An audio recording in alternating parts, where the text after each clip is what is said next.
Welcome to achievers academy.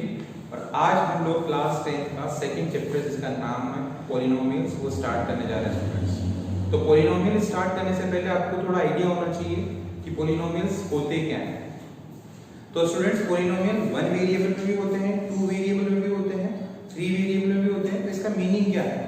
1 variable का मतलब है कि एक एक्सप्रेशन लिखा हुआ है जो कि जिसमें केवल एक ही वेरिएबल इंक्लूड है स्टूडेंट्स, जैसे x y z ये सब वेरिएबल्स हैं। वेरिएबल्स मतलब इनकी वैल्यू चेंज हो सकती है। तो अगर आपके पास पॉलिनोमियल केवल 1 वेरिएबल में है तो यानी केवल x की टर्म में लिखा जाना चाहिए या केवल y की टर्म में लिखा जाना चाहिए।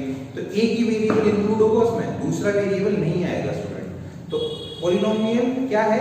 जस्ट एक एक्सप्रेशन है जिसके अंदर वो वेरिएबल या उसकी कुछ पावर्स उनका सम या डिफरेंस होता है स्टूडेंट्स। जैसे मैं एग्जांपल लेता हूं n डिग्री पॉलिनोमियल का। तो n डिग्री पॉलिनोमियल में एक एक्सप्रेशन लिखा हुआ है। इस एक्सप्रेशन में क्या है? पहली बात ये 1 वेरिएबल में पॉलिनोमियल है, यानी पॉलिनोमियल इन x वेरिएबल। तो इसमें केवल x ही इंक्लूड होगा स्टूडेंट, कहीं पर भी y नहीं दिखेगा आपको। अच्छा, ये n डिग्री का मतलब क्या होता है? जो हाईएस्ट पावर होती है उस वेरिएबल की उसको हम लोग डिग्री ऑफ पॉलिनोमियल बोलते हैं, जैसा कि आपने 9th क्लास में पढ़ा होगा। तो यहाँ पर n क्या है? ये वाली टर्म इसमें इंक्लूड होनी चाहिए, बाकी दूसरी टर्म हो या नहीं हो कोई फर्क नहीं पड़ता। अगर n डिग्री पॉलिनोमियल है यानी x की हाईएस्ट पावर कितनी है स्टूडेंट? n है। तो इस टाइप का एक्सप्रेशन जिसमें वेरिएबल और वेरिएबल की कुछ पावर्स सम या डिफरेंस की फॉर्म में लिखी हो। तो मैंने यहाँ पर सब जगह प्लस प्लस लगाया है, किसी टर्म में हो सकता है माइनस आया हो। तो इस टाइप का जो एक्सप्रेशन होता है स्टूडेंट्स इसको हम लोग पॉलिनोमियल बोलते हैं, ठीक है। तो यहाँ पर n की वैल्यू हो सकता है 5 से स्टार्ट हो, तो ये 5 डिग्री पॉलिनोमियल हो जाएगा, ठीक है। तो मैंने एक जनरल एक्सप्रेशन लिखा है पॉलिनोमियल का। अब हम बात करते हैं, एग्जांपल ले लेते हैं, इससे आपको क्लियर समझ में आएगा स्टूडेंट। तो मैंने एग्जांपल लिखा हुआ है, इसमें ये बताओ कि ये x में पॉलिनोमियल है, एक ही वेरिएबल में पॉलिनोमियल है, क्योंकि इसमें एक बार भी y नहीं आया स्टूडेंट। साथ में इसकी डिग्री कितनी होगी? हाईएस्ट पावर आपको कितनी दिख रही है? 4। इनके कोफिशिएंट पे मत जाना, ये कोफिशिएंट 3 है 5 है, तो ये नहीं बोल देना कि ये 6 इसमें कोफिशिएंट है तो इसकी डिग्री 6 हो गई। हमें कोफिशिएंट से मतलब नहीं है स्टूडेंट, हमें तो ये देखना है कि जो x की डिग्री आ रही है वो हाईएस्ट डिग्री कितनी है।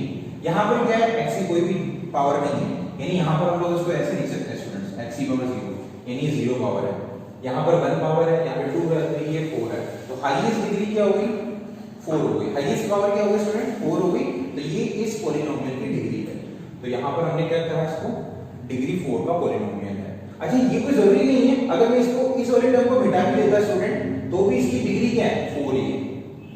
अगर हाईएस्ट पावर 4 है और बीच में कोई टर्म किसी पावर वाली जो टर्म है वो नहीं भी आ रही है तो इसकी जो डिग्री है वो 4 ही रहने वाली है। लेकिन अगर आप 4 को ही मिटा दो तो इसकी डिग्री चेंज हो जाएगी।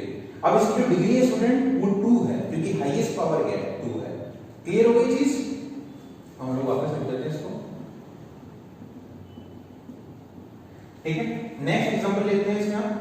तो इसमें देखो आपने मैंने x² वाली टर्म नहीं लिखी है, कोई बात नहीं, कोई फर्क नहीं पड़ रहा। लेकिन यहाँ पर इसकी जो डिग्री है वो क्या है? हाईएस्ट पावर x की क्या है? 3 है। 2 वाली टर्म नहीं है, मतलब x² वाली टर्म नहीं है, तो कोई फर्क नहीं पड़ता। तो यहाँ पर कितने डिग्री का पॉलिनोमियल है? 3 डिग्री का पॉलिनोमियल है, क्योंकि x की जो हाईएस्ट पावर है वो कितनी है? 3 है। तो स्टूडेंट इसको हम लोग क्या बोलते हैं? Cubic polynomial. क्लियर है चीज? क्यूबिक पॉलिनोमियल, क्योंकि हमारी जो स्टडी है वो यहीं से स्टार्ट है, मतलब हम लोग लीनियर, क्वाड्रेटिक और क्यूबिक पॉलिनोमियल ही डिस्कस करेंगे, ठीक है। अब नेक्स्ट एग्जांपल हमने लिया 3x² + 2x + 4। तो यहाँ पर अगर डिग्री की बात करूँ तो x की हाईएस्ट पावर कितनी है? 2 है, तो ये डिग्री 2 का पॉलिनोमियल हो गया। इसको हम लोग क्वाड्रेटिक पॉलिनोमियल भी कहते हैं। नेक्स्ट एग्जांपल हमारे पास क्या है? 5x + 3। तो इसकी जो डिग्री हो जाएगी वो कितनी हो जाएगी? 1 हो जाएगी, क्योंकि हाईएस्ट पावर x की कितनी है? 1 है स्टूडेंट। तो इसको हम लोग लीनियर पॉलिनोमियल भी कहते हैं, ठीक है स्टूडेंट्स। तो स्टूडेंट्स अब हम लोग किसी भी पॉलिनोमियल की वैल्यू की बात कर रहे हैं, मतलब किसी पर्टिकुलर x पे इस पॉलिनोमियल की वैल्यू कितनी होती है, ठीक है। तो हमारे पास एक एग्जांपल है px = x² - 3x - 4। ये एक पॉलिनोमियल है स्टूडेंट, कितने डिग्री का है? 2 डिग्री का। इसको हम लोग क्वाड्रेटिक पॉलिनोमियल भी बोल सकते हैं। अब हमें चाहिए कि x = 1 पे इसकी वैल्यू क्या है। तो value of px at x = 1, यानी आपको x = 1 पे इसकी वैल्यू चाहिए। तो इसके एक्सप्रेशन में जहां पर भी x आ रहा है उसकी जगह पे आप क्या पुट कर दोगे? 1 पुट कर दोगे। तो यहाँ पर ये क्या हो जाएगा? px। तो x की जगह पे क्या रखा हमने? 1 रखा। तो ये क्या है? इसका मतलब है ये x = 1 पर पॉलिनोमियल की वैल्यू है। अच्छा, यहाँ पर राइट साइड में भी जहां पर भी x आ रहा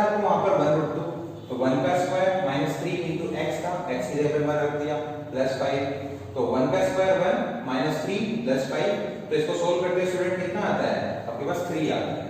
तो ये हमारे पास x इक्वल टू 1 पर इस पॉलिनोमियल की वैल्यू हो गई कितनी 3। क्लियर है चीज। अब हम लोग दो और वैल्यू पे, दो अलग अलग वैल्यू पे हम लोग क्या करते हैं इस पॉलिनोमियल की वैल्यू फाइंड कर रहे हैं। कौन कौन सी जगह पे x इक्वल टू -1 पे और x इक्वल टू 4 पे इस पॉलिनोमियल की वैल्यू फाइंड कर रहे हैं। तो जैसे ही आप x इक्वल टू -1 पे वैल्यू फाइंड करना चाहे हो तो x की जगह पे क्या पुट कर दोगे -1, तो x स्क्वायर में -1 का स्क्वायर -3 इनटू x, x की जगह पे क्या रखा -1 -4। तो स्टूडेंट्स को सोल्व करेंगे तो इसका -1 का होल स्क्वायर +1 माइनस माइनस क्या होगा प्लस हो गया +3 आ गया -4, तो -4 और ये 1 + 3 +4 -4 कितना मान लेंगे स्टूडेंट 0, तो आंसर आ रहा है आपके पास 0। यानी x -1 रखने पर इस पूरे पॉलिनोमियल की वैल्यू क्या हो जाती है 0 हो जाती है स्टूडेंट। ठीक है, अब नेक्स्ट एग्जांपल लेते हैं। नेक्स्ट एग्जांपल क्या मतलब नेक्स्ट वैल्यू ले रहे हैं हम लोग, यानी x 4 पर इस पॉलिनोमियल की वैल्यू फाइंड कर रहे हैं। तो जैसे हमने इस पूरे एक्सप्रेशन में x की जगह पे क्या रख दिया स्टूडेंट 4 रख दिया हमने, तो यहाँ पर क्या किया x की जगह पे 4 का स्क्वायर -3 इनटू x की जगह पे 4 आ गया -4, तो 4 का होल स्क्वायर 16 -3 इनटू 4 12 हो गया -4, तो -12 और -4 ऐड होके कितना हो जाएगा -16, एक माइनस का 16 है एक प्लस का 16 है, फाइनल आंसर कितना है 0। तो स्टूडेंट इन दोनों एग्जांपल से मैं आपको ये बताना चाह रहा हूं कि x -1 रखने पर और साथ ही x 4 रखने पर इस पूरे पॉलिनोमियल की वैल्यू कितनी हो रही है 0 हो रही है। इसका मतलब ये जो वैल्यूज आपने रखी है जहां पर x पॉलिनोमियल की वैल्यू कितनी हो जाती है 0 हो जाती है, तो इन वैल्यूज को स्टूडेंट्स हम लोग क्या बोलते हैं zeros of polynomial, zeros of polynomial. ठीक है, यानी x की वो वैल्यूज जिसके ऊपर पूरे पॉलिनोमियल की वैल्यू कितनी हो जाए 0 हो जाए, इसको हम लोग बोलते हैं पॉलिनोमियल का जीरो। क्लियर है स्टूडेंट। तो value of x eight which value of given polynomial become 0। ठीक है, तो जिस x की वैल्यू पर आपको जो पॉलिनोमियल गिवन है उसकी वैल्यू कितनी हो जाए 0 हो जाए, तो उस x की वैल्यू को हम लोग जीरोस ऑफ पॉलिनोमियल बोलते हैं। तो यहां पर हमारे पास क्या आया था 2 0 आ रहे हैं स्टूडेंट, क्योंकि x की दो वैल्यू पे -1 पर भी और 4 पर भी दोनों वैल्यूज पर ये पूरा का पूरा पॉलिनोमियल किसमें कन्वर्ट हो रहा था 0 में कन्वर्ट हो रहा था, तो हमारे पास इस पॉलिनोमियल के कितने 0 हैं 2 0 हैं। ठीक है स्टूडेंट्स, क्लियर है चीज। तो 0 क्या होता है x की वो वैल्यू जिसके ऊपर पॉलिनोमियल कितना हो जाए 0 हो जाए, इसको हम लोग 0 बोलते हैं। ठीक है, तो यहां पर x -1 और x 4 दोनों के दोनों क्या हैं इस गिवन पॉलिनोमियल के जीरोस हैं स्टूडेंट। ठीक है, अच्छा इसमें एक चीज बहुत इंपॉर्टेंट है, वो क्या है आपके पास जो भी पॉलिनोमियल गिवन है उसके कितने मैक्सिमम 0 हो सकते हैं ये इसकी डिग्री पे डिपेंड करता है। अभी इसकी डिग्री कितनी है 2 है, यानी क्वाड्रेटिक पॉलिनोमियल है, इसकी तो डिग्री कितनी है 2 है, तो इसके मैक्सिमम 2 0 आ सकते हैं स्टूडेंट्स। ठीक है, जरूरी नहीं है हमेशा 2 ही 0 आए, हो सकता है 1 0 भी आए, हो सकता है 1 भी 0 नहीं आए, लेकिन इसके मैक्सिमम जीरोस कितने हो सकते हैं 2 हो सकते हैं। यानी x की दो वैल्यू पर इस पॉलिनोमियल की वैल्यू 0 हो सकती है। तो इसका मतलब है कि किसी भी पॉलिनोमियल की जो नंबर ऑफ जीरोस हैं कितने जीरोस आ सकते हैं वो उसकी डिग्री पे डिपेंड करता है, और मैक्सिमम कितने जीरोस हो सकते हैं वो उसकी डिग्री के इक्वल हो सकते हैं। यानी हम लोग लिख सकते हैं नंबर ऑफ जीरोस यानी maximum number of zeros of a polynomial is equals to degree of polynomial।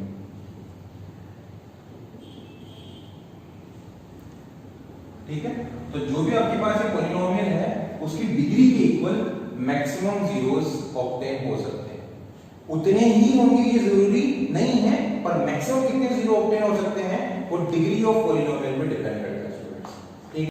तो स्टूडेंट्स अब हम लोग geometrical meaning of the zeros of a polynomial discuss करने जा रहे हैं। तो ज्योमेट्रिकल मीनिंग का मतलब है अगर मैं उस पर्टिकुलर पॉलिनोमियल का ग्राफ ड्रॉ करता हूं स्टूडेंट्स, ठीक है, तो उस ग्राफ को देख के क्या आप पता लगा सकते हो कि इसका जीरो क्या है, ये इसमें कितने नंबर ऑफ जीरोस एग्जिस्ट कर रहे हैं, तो इसी के बारे में हम लोग बात करेंगे।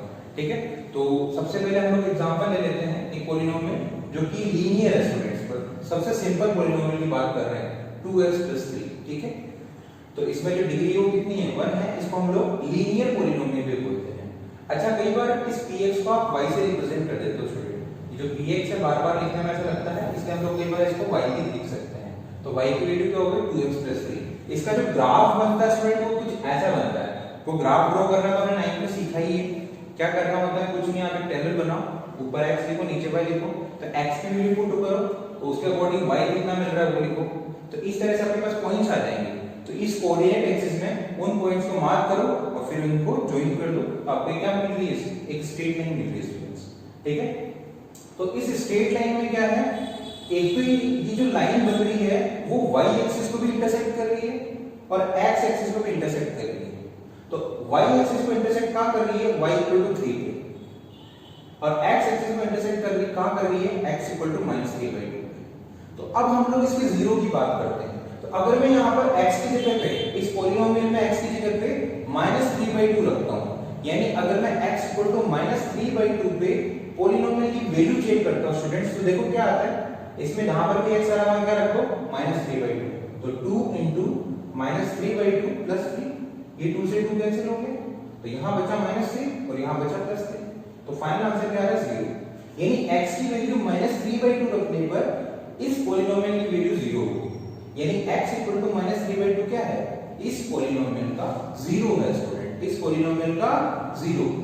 अच्छा, तो ये जो x = -3/2 क्या है, इंटरसेक्शन पॉइंट है किसका, लाइन का x एक्सिस के साथ। तो ये सबसे इंपॉर्टेंट पॉइंट है स्टूडेंट्स, क्या कि जो भी ग्राफ आपको गिवन है किसका, पॉलिनोमियल का, वो पॉलिनोमियल x एक्सिस के साथ किस पॉइंट पे इंटरसेक्ट कर रहा है, उस पॉइंट को हम लोग उस पॉलिनोमियल का 0 बोलते हैं। तो यहां पर x एक्सिस के साथ एक ही जगह पे इंटरसेक्ट कर रहा है और उसकी वैल्यू क्या है, -3/2। तो ये इस पॉलिनोमियल का 0 हो गया। हो सकता है वो 2 पॉइंट पे इंटरसेक्ट करे, हो सकता है 3 पॉइंट पे इंटरसेक्ट करे, तो वो सारे के सारे जो इंटरसेक्शन पॉइंट्स हैं वो उस पॉलिनोमियल के 0 हैं। लेकिन ये ध्यान रखना आप, यहां पर मैं y एक्सिस के साथ इंटरसेक्शन की बात नहीं कर रहा। आप कहोगे सर ये भी तो कर रहे हैं, तो हमने बोला ही नहीं है, हमने बोला है कि जीरोस ऑफ पॉलिनोमियल क्या होगा, इंटरसेक्शन पॉइंट्स होंगे किसके, गिवन पॉलिनोमियल के x एक्सिस के साथ इंटरसेक्शन। इंटरसेक्शन मतलब कट करना। तो ये यहां पर जो पॉलिनोमियल है उसका हमने ग्राफ ड्रॉ किया, तो ये x एक्सिस को, केवल x एक्सिस की बात हो रही है, यहां पे कितने पॉइंट्स पर कट कर रहा है, वो सारे के सारे पॉइंट्स इस पॉलिनोमियल के 0 है। तो यहां पर एक ही इंटरसेक्शन पॉइंट है, तो इस पॉलिनोमियल का एक ही 0 है स्टूडेंट, और वो क्या है, x = -3/2। तो आपको क्लियर हो गया होगा ये चीज। अब हम लोग बात करते हैं कि अगर आपके पास एक लीनियर पॉलिनोमियल है, तो लीनियर पॉलिनोमियल को स्टूडेंट्स जनरल वे में इस तरह से एक्सप्रेस करते हैं, ax + b। यहां पर a की वैल्यू कुछ भी हो सकती है, b की वैल्यू कुछ भी हो सकती है, ठीक है। तो यहां पर a की वैल्यू रखते जाओ, b की वैल्यू रखते जाओ, आपको एक्सप्रेशंस मिलते जाएंगी, है ना। और ये सारे के सारे एक्सप्रेशंस क्या होंगे, लीनियर पॉलिनोमियल कहलाएंगे स्टूडेंट्स, ठीक है। तो यहां पर इसका जो जनरल एक्सप्रेशन है लीनियर पॉलिनोमियल का, वो ax + b है। अब अगर आपको ये जनरल एक्सप्रेशन गिवन है, तो इससे आपको इस पॉलिनोमियल का 0 निकालना है। तो स्टूडेंट्स फॉर्मूला क्या होता है, -b/a। आप सीधा इस फॉर्मूले से इस पर्टिकुलर पॉलिनोमियल का क्या निकाल सकते हो, 0। अब अच्छा इसमें -b क्या है ना, माइनस को हटा दो, जो b है वो क्या है, वो है इसमें कांस्टेंट टर्म। कांस्टेंट टर्म जो है उसको मैं b बोल रहा हूं, और जो a है स्टूडेंट वो क्या है, कोएफिशिएंट ऑफ x। तो अगर आपको लीनियर पॉलिनोमियल गिवन है और सीधा उसका 0 निकालना है, तो आप -b/a कर सकते हो। b यहां पे कांस्टेंट टर्म है और जो a है वहां पर कोएफिशिएंट ऑफ x है।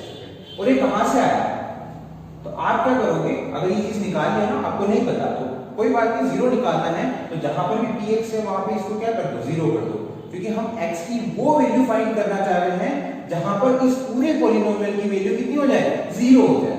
तो फाइनली इसकी वैल्यू क्या करनी है, 0 करनी है। तो इस px की जगह पे आप क्या कर दोगे, 0 कर दोगे। इस इक्वेशन को सोल्व करोगे, इस इक्वेशन में जो x की वैल्यू आएगी वही इस पॉलिनोमियल का 0। तो यहां पे जैसे 0 करोगे, इसमें जैसे आप px की जगह पे 0 करते हो, तो यहां से स्टूडेंट x की वैल्यू -3/2 निकल जाती है। यानी इस पॉलिनोमियल का जो 0 है वो -3/2 है। कैसे निकालना है, कुछ नहीं, px को 0 कर देना है, तो x की जो वैल्यू आएगी वो इसका 0 होगी स्टूडेंट, ठीक है। क्लियर है चीज। तो अगर आपको लीनियर पॉलिनोमियल दे रखा है तो आप सीधा भी निकाल सकते हो, -b/a, ठीक है। अब हम लोग क्वाड्रेटिक पॉलिनोमियल की बात करते हैं। तो स्टूडेंट्स अब हम लोग क्यूबिक पॉलिनोमियल देख लेते हैं। तो क्यूबिक पॉलिनोमियल का जो जनरल एक्सप्रेशन होता है वो ऐसा होता है students, ax³ + bx² + cx + d। यहां पर भी a की वैल्यू 0 नहीं होनी चाहिए। अगर a 0 हो गया तो x क्यूब वाली टर्म गायब हो जाएगी, तो फिर ये क्यूबिक नहीं रहेगा स्टूडेंट, ठीक है। तो इसका जनरल एक्सप्रेशन, तो इसमें भी अलग अलग केसेस बन सकते हैं स्टूडेंट्स, ठीक है। तो अगर मेरे पास एक पॉलिनोमियल है x³ - 4x, तो इसका ग्राफ कुछ ऐसा आता है स्टूडेंट्स। तो इस ग्राफ को अगर हम लोग एनालाइज करें तो ये x एक्सिस के साथ इसके जो इंटरसेक्शन पॉइंट है वो कितने हैं, 3 है, 3 जगह कट कर रहा है ये x एक्सिस को, तो इसके नंबर ऑफ जीरोस कितने हो जाएंगे, 3 हो जाएंगे। मेरे पास एक नया एक्सप्रेशन है px = x³। तो अगर ये इसको मैं रिप्रेजेंट करूं, ग्राफिकल रिप्रेजेंटेशन बताऊं इसका, तो इसका ग्राफ कुछ ऐसा बनता है स्टूडेंट्स। तो यहां पर ये x एक्सिस को केवल एक ही जगह पे इंटरसेक्ट कर रहा है, यानी इसके जो नंबर ऑफ जीरोस है वो कितने हैं, 1 है। मैं एक नया एक्सप्रेशन लेता हूं px = x³ - x²। तो इस एक्सप्रेशन का जो ग्राफिकल रिप्रेजेंटेशन होता है वो कुछ ऐसा होता है स्टूडेंट। यहां पर हम लोग देखते हैं तो x एक्सिस के साथ ये जो ग्राफ है वो केवल 2 ही जगह पर कट कर रहा है, यानी इसके नंबर ऑफ जीरोस कितने हो गए, 2 हो गए। तो इसका मतलब ये है कि जो क्यूबिक पॉलिनोमियल है उसके मैक्सिमम नंबर ऑफ जीरोस कितने आ सकते हैं, 3 आ सकते हैं। लेकिन हर बार 3 ही आए ये जरूरी नहीं है, मैक्सिमम नंबर ऑफ जीरोस आपको 3 मिल सकते हैं, लेकिन किसी केस में ये नंबर ऑफ जीरोस 1 हो सकते हैं, किसी में 2 हो सकते हैं, किसी में 3 हो सकते हैं स्टूडेंट्स, ठीक है। तो इसके बाद हम लोग क्वेश्चन करेंगे, ठीक है, जिसमें आपको बताना होगा कि इसके नंबर ऑफ जीरोस कितने हैं, क्या है। तो हम लोग आप एक्सरसाइज 2.1